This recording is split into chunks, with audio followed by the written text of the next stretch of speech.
সোমবার দুপুর 12টা নাগাদ জাতীয় মহিলা কমিশনের চেয়ারপারসন রেখা শর্মা সহ 3 জনের প্রতিনিধি দল পৌঁছন সন্দেশখালীর ধামাখালী ঘাটে। সেখান থেকে টোটো করে সন্দেশখালীর বিভিন্ন পঞ্চায়েত এলাকার একাধিক গ্রাম পরিদর্শন করেন।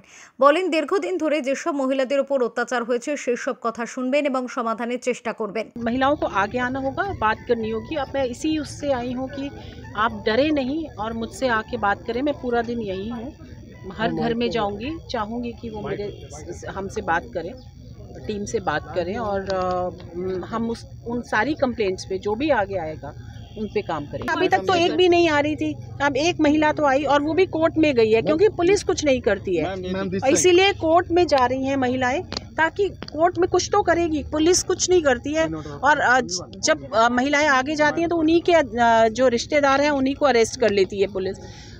সেই মতো সন্দেশখালী গ্রাম পঞ্চায়েতের পুকুরপাড়া এলাকায় যেখানে সবথেকে বেশি মহিলারা নির্যাতিতা হয়েছেন তাদের সঙ্গে গিয়েও দেখা করেন রেখা শর্মা।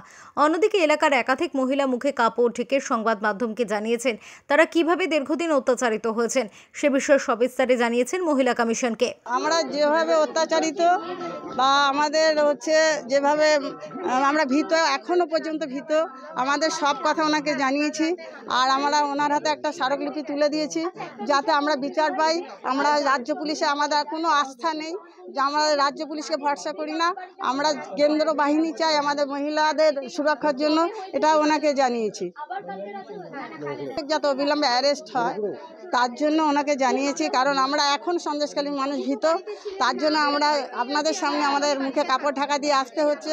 আমরা বহিরাগত নয়, আমরা স্থানীয়, আর যখন তখন আমাদের মতো আমাদের উপরে ওই সাধারণ শেখের বাইক বাড়ি নিয়ে এসে আরে আক্রমণ করতে পারে।